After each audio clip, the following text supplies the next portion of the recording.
உடுமலையை அடுத்த ஆண்டியக்கவுண்டனூரில் தனியார் பஞ்சு ஆலை ஒன்றில் எந்திரங்கள் உராய்வு காரணமாக தீ விபத்து ஏற்பட்டது.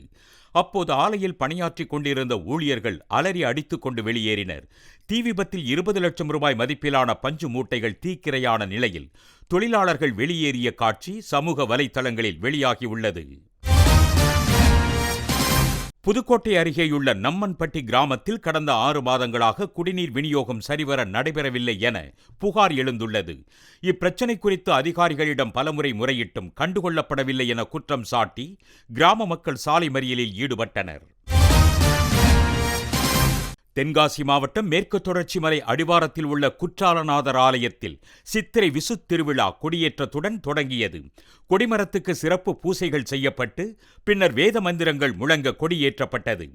இதேபோல் கோவில்பட்டியில் உள்ள செண்பகவல்லி அம்மன் கோவிலில் பங்குனி பெருவிழா கொடியேற்றத்துடன் கோலாகலமாக தொடங்கியது. மேட்டூர் 600 மெகாவாட் அனல் மின் நிலையத்தில் கொதிகலன் குழாயில் ஏற்பட்ட வெடிப்பு காரணமாக மின் உற்பத்தி பாதிக்கப்பட்டுள்ளது.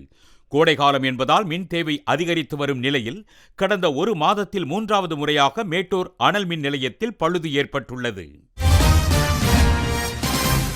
கரூர் மாவட்டம் கிருஷ்ணராயபுரம் அருகே மாயனூரில் திருச்சி ஈரோடு பயணிகள் தொடர்வண்டி எந்திர கோளாறு காரணமாக 2 மணி நேரம் நிறுத்தி வைக்கப்பட்டதால் உரிய நேரத்தில் வேலைக்கு செல்ல முடியாமல் தொழிலாளர்கள் தவிக்க நேரிட்டது.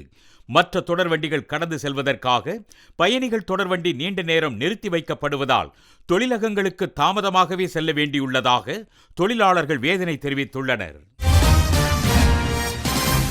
திருவள்ளூர் மாவட்டம் வண்டலூர் மீஞ்சூர் வெளிவட்ட சாலையில் ஊர்தி தணிக்கையில் ஈடுபட்டிருந்த காவல்துறையினர் குஜராத் மாநிலத்திலிருந்து மகிழுந்தில் கடத்தி வரப்பட்ட 2000 கிலோ குட்காவை பறிமுதல் செய்தனர். மகிழுந்திலிருந்து தப்பி ஓடிய இருவரை காவல்துறையினர் தேடி வருகின்றனர். கோவில்பட்டி அருகே கடந்த 2ஆம் தேதி இருசக்கர ஊர்தியில் சென்று கொண்டிருந்த துரைப்பாண்டியன் என்பவர் மணல் சரக்குந்து மோதி உயிரிழந்த வழக்கு குறித்து காவல்துறையினர் தீவிர விசாரணை நடத்தினர். இதில் பணத்துக்காக துரைப்பாண்டியனை அவரது மருமகனான உதயகுமார் ராஜா என்பவர் சதித்திட்டம் தீட்டி கொலை செய்தது தெரிய வந்துள்ளது. இதையடுத்து உதயகுமார் ராஜா மற்றும் அவரது கூட்டாளிகள் சிவராம் நாகராஜ் ஆகிய மூவரையும் காவல்துறையினர் கைது செய்து சிறையில் அடைத்தனர். கோவை நஞ்சுண்டாபுரம் பகுதியில் தாய், மகன், மகள் என 3 பேர் தொடர்வண்டி முன்பு பாய்ந்து தற்கொலை செய்து கொண்ட நிகழ்வு அதிர்ச்சியை ஏற்படுத்தியுள்ளது.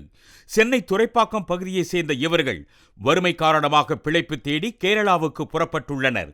தொடர்வண்டியில் தங்களது உடைமைகள் திருட்டு போனதால் உணவுக்கு கூட வழி இல்லாமல் அவர்கள் தற்கொலை செய்து கொண்டது விசாரணையில் தெரிய வந்துள்ளது.